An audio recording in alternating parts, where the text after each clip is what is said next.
गांव के एक जंगल में एक बड़ा बरगद का पेड़ था।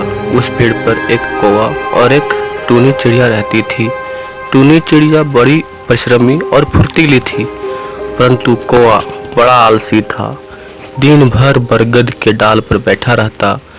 जब उसे भूख लगती थी तब वह कुछ खाने की खोज में निकलता था।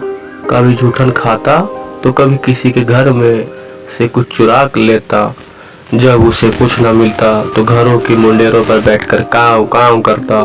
लोग कर्कश आवाज पसंद नहीं करते थे, अतः उसे भगा देते थे। कभी कभी कौवा दिन भर भूखा ही रहता था। कौवा एक दिन निराश मन से उदास बरगद के डाल पर बैठा था। टूनी चिड़िया ने कहा, बिना परिश्रम के पेट नहीं भरता, तुम कोई काम क्यों नहीं कर लेते? टूनी चिड़िया की बात कौवे को समझ में आ गई। उसने टूनी चिड़िया से कहा, बहन मुझे कोई काम बताओ। टूनी चिड़िया ने कौवे से खेती करने की सलाह दी, परंतु कौवे ने कहा, मुझे खेती करनी नहीं आती है। फिर टूनी चिड़िया ने प्रस्ताव रखा कि मुझे करनी आती है, आओ दोनों मिलकर खेती करें। कौवे ने सहमति दे दी। दूसरे दिन सुबह टूनी चिड़िया ने कौवे से कहा, चलो भैया खेत चलते हैं, क्योंकि खेत जोतना भी है।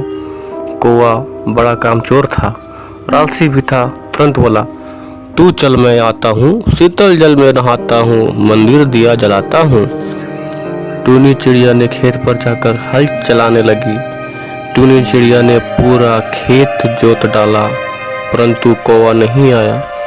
दूसरे दिन टूनी चिड़िया ने कहा, चलो कौवा भैया बीज बोना है। कौवा फिर बोला, तू चल मैं आता हूँ, 2 नीम हिलोरे लाता हूँ, अभी दौड़ कर आता हूँ। टूनी चिड़िया ने बीज बो दिया। कौवा आराम से दोपहर को आया, उड़कर खेत का चक्कर लगाया। टूनी चिड़िया के पास जाकर कहने लगा, बहन आपने आज का सारा काम तो खत्म कर ही दिया है। आप तो खेतों के काम में बड़ी निपुण हो, मुझे तो नींद आ रही है। यह कहकर कौवा उड़ा और बरगद के पेड़ पर चला गया। अगले दिन टूनी चिड़िया ने कहा, चलो भैया फसल की सिंचाई करनी है। कौवे ने कहा, तू चल मैं आता हूँ, मीठे फल में खाता हूँ, तेरे लिए भी लाता हूँ।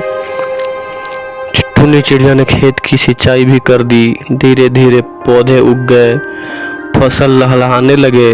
गिलहरी टूनी चिड़िया पूरे दिन खेती को देखभाल करती, परंतु कौवा बरगद की डाल पर बैठा आलस्य के डूबा रहता। टूनी चिड़िया ने कहा, चलो भैया फसल काट लाएं। यह सुनकर कौवा बोला, तू चल मैं आता हूँ, हंसिया तेज कराता हूँ, फसल काटने आता हूँ। टूनी चिड़िया खेत पर गई और फसल काट ली। कौवा पेड़ की डाल पर बैठा रहा और अपने घर लाकर सुरक्षित रख लिया और निश्चित होकर आराम करने लगी। कौवे के पास खाने का कुछ भी न था। अब कौवा बड़ा दुखी हुआ, परंतु अब दुखी होने का कोई फायदा नहीं, क्योंकि आलसी लोगों का यही हाल होता है।